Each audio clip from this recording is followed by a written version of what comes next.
Welcome, fellow YouTube land peoples, and today we are going to be talking about, well, Pynn's perspective. It's my new kind of blog thing. I'm going to do it every once in a while. It's going to have shoutouts in it and just movie talk, rambles, pet peeves, all that stuff.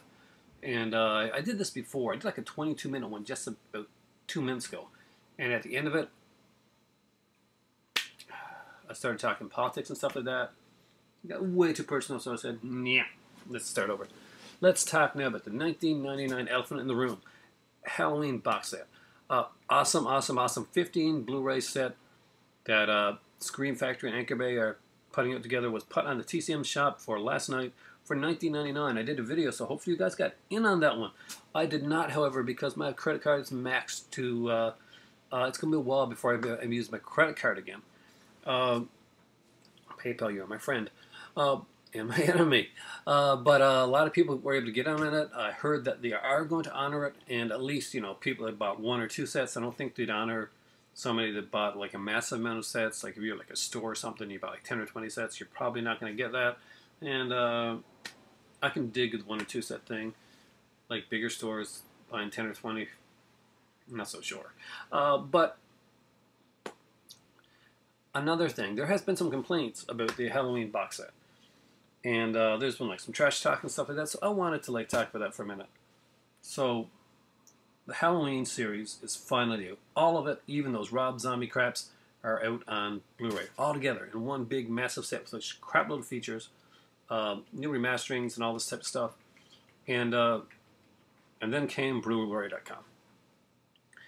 And I like the site Blu-ray.com. Their forum is actually pretty damn cool. I do not like all the reviews. I think some of them are slightly elitist. And, that's my opinion. That's my thoughts on that. What did I think of their review of the Halloween box set? Honestly, that was kind of laughable. But I've got into that before with my friends on here, so I'm not going to get in too much to it right now. But they talked about, like not having the right amount of features, and they didn't like the print on this one here. Actually, I watched an unboxing by a new guy not a new guy, but a guy that I just found. It was VHS Collector. So check him out. I did an unboxing of it. It does like shows the menus and everything as well, and pretty much negated what a lot of what Blu-ray.com was saying about like quality and features and stuff like that. There's a crap load of features on it. Crap load. Halloween 4 and 5, which were pretty much like little tiny features, and those got taken off when the Blu-rays came out. Yeah, because I bought Halloween 4 and 5 at the time because I had them on DVD, and I bought the Blu-rays. I'm like, yeah, I can sell my DVDs, and I sold my DVDs. Like, crap, all the features aren't here. And so they went out, Scream Factory went out, and actually with the Red Shirt Productions did like 45-minute like long retrospectives on part 4, and then 45-minute long on part 5. So finally, features on those films. Thank you. Great new commentaries around this stuff here. The complete we got a big version of the original Halloween on the last disc. Oh man, there's just some cool stuff. And yet people complain. I had like one laughable complaint online that said, well, this isn't. Why couldn't they have done it like the Friday the 13th set? Yeah, they could have like packaged it better than that. Okay, the Scream Factory set has exclusive artwork, a really cool book with it, and the original poster art, which a lot of people complain about when they change the poster art. The original poster art on each disc. Each disc is in its own. Each movie has its own disc. Each movie has its own disc with its own original movie artwork in really cool black cases, put in a nice size box so that you can actually have each one and take it out and look at it. And if you want to display all of them, you can buy those little things for pictures and display every damn one of them if you want to. And you're comparing it to the Friday the 13th set, which sucked ass. I am sorry. I've got to say it. The Friday the 13th set is not in my collection right yet. Why? Because I haven't found it for $20 or less. I've got the Mask set. Perfectly fine with that on DVD right now. Because if I'm going to get that crappy-ass Blu-ray set, it's going to be for really cheap. One, the steel box thing looks horrible. It is not a good-looking set. There's no real new features on this thing. The 3D is still that Anograph 3D. They didn't actually even upgrade the 3D for you, so come on.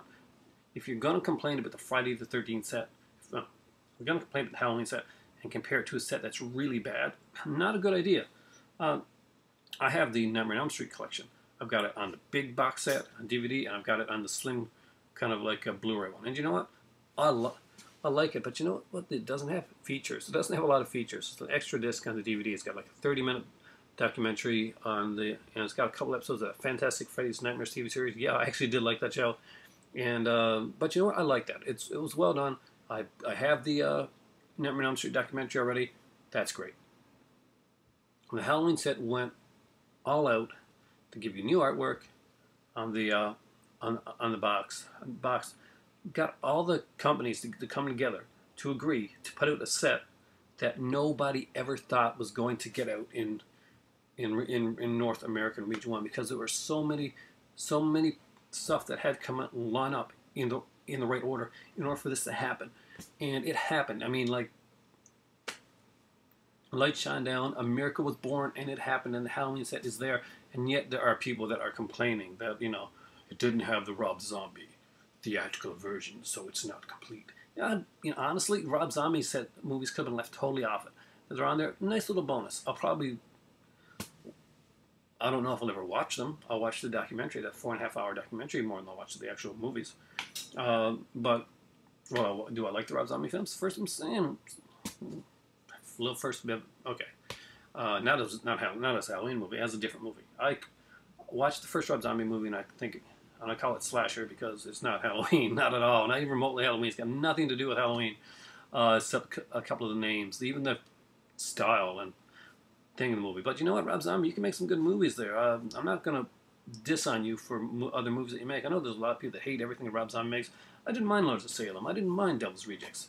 House of a Thousand Corpses falls apart at the end, but it's what it is, dude. But making remakes of other stuff, you do not shine there. That is not your place. That's not your forte. Stay away from it, Rob Zombie. Keep it out of Halloween and other. Oh God, just please.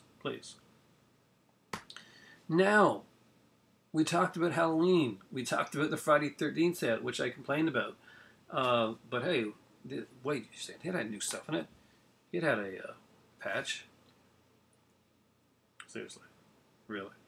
It's had a patch. Okay, I'm not a big fan of stuff. I said it had a mask.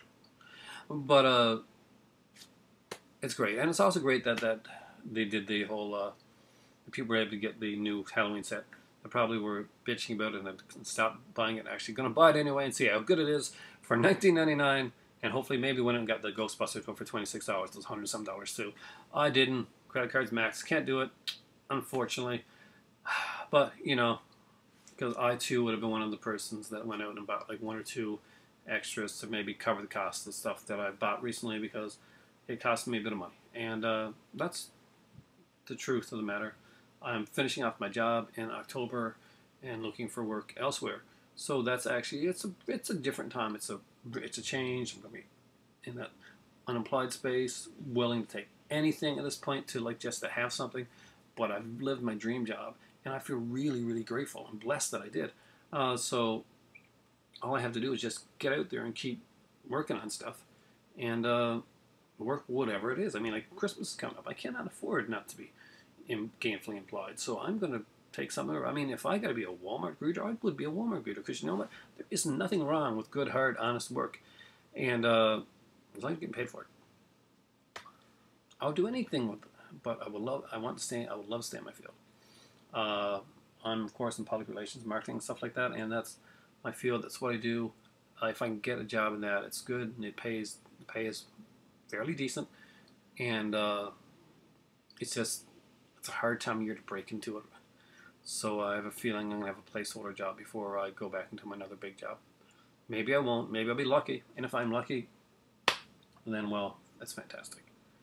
But I wanted to talk about that stuff today. Pet peeves. Let's go to pet peeves. You notice this is kind of a ramble. This is a ramble because this is meant to be. It's kind of a vlog type thing. Pet peeve for me. If I'm on eBay or I'm on Facebook and one of those like Blu-ray or horror collectible sites type of things, and I see somebody and they say only sells to the United States. I mean, why?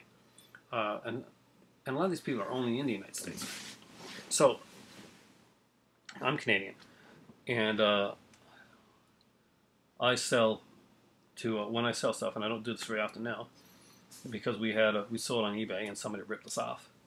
They actually bought the thing and got it, and then said, "Oh, that's not what I wanted," and put a claim into PayPal.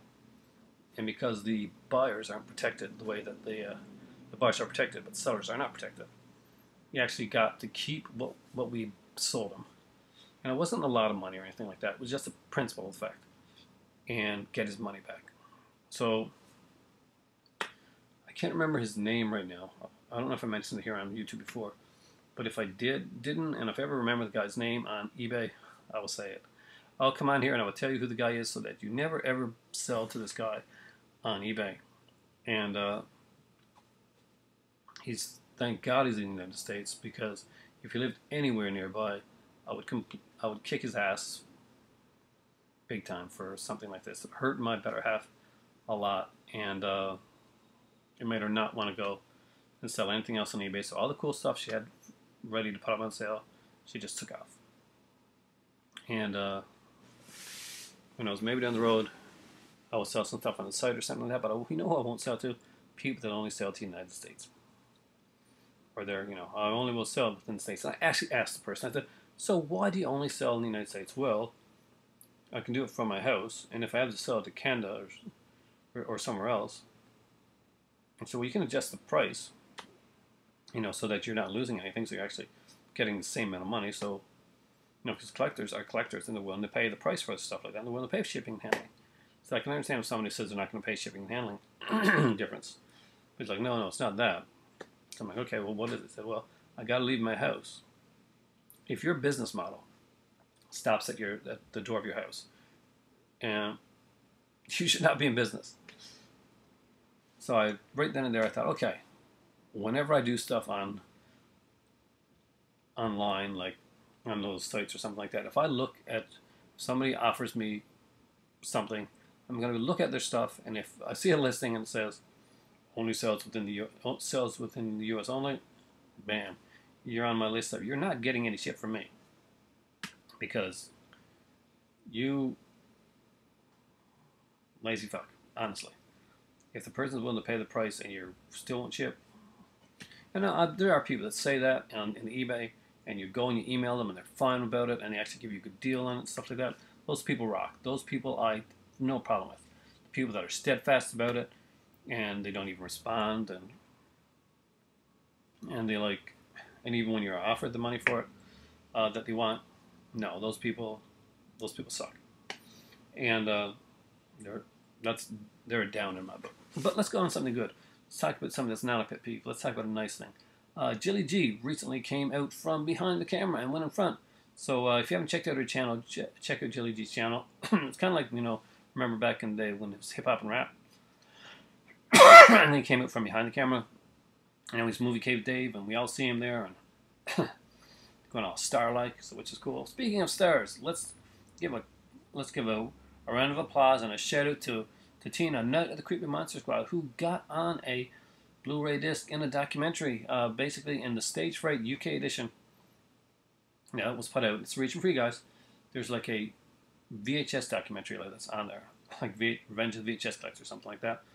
And so Tina, who's an awesome girl, and the wife of my good friend Joe, TJ Pyramid, is on that documentary. That just scared the living crap out of me. It really did, and it always does. I hate those notifications on my iMac. I gotta stop them. Crap. Anyway, she's a star, and all that being said, she deserves it. She is great. I mean, when Tina first came on there, I used to watch her stuff, and I'd turn it up because she talked really low. But now she's done some really amazing stuff, and really proud of her, and really proud of the work that she's done out there. So, congratulations, Tina, for getting into a video. Oh, there's my better half. Apparently, my better half just got home from the conference because this video took forever and ever and ever to do. And thank you guys for watching. I'm going to go grab some tea right now. I had more to say. I'll say it next time in Pynn's Perspective, my new vlog thing. So hope you guys enjoyed it. And for those who got in on that special deal last night, let me know. Comment down below. Let me know what you got from tcmshop.com. And let me know if the honor's for you. I'd really like to know. And hope that some of the people that watched my video last night actually get to get the Halloween set that probably couldn't have got it before. Thanks for watching. Have a great night. For me right now, it's time for tea, and I got to think what horror movie I'll watch tonight. Have a good one.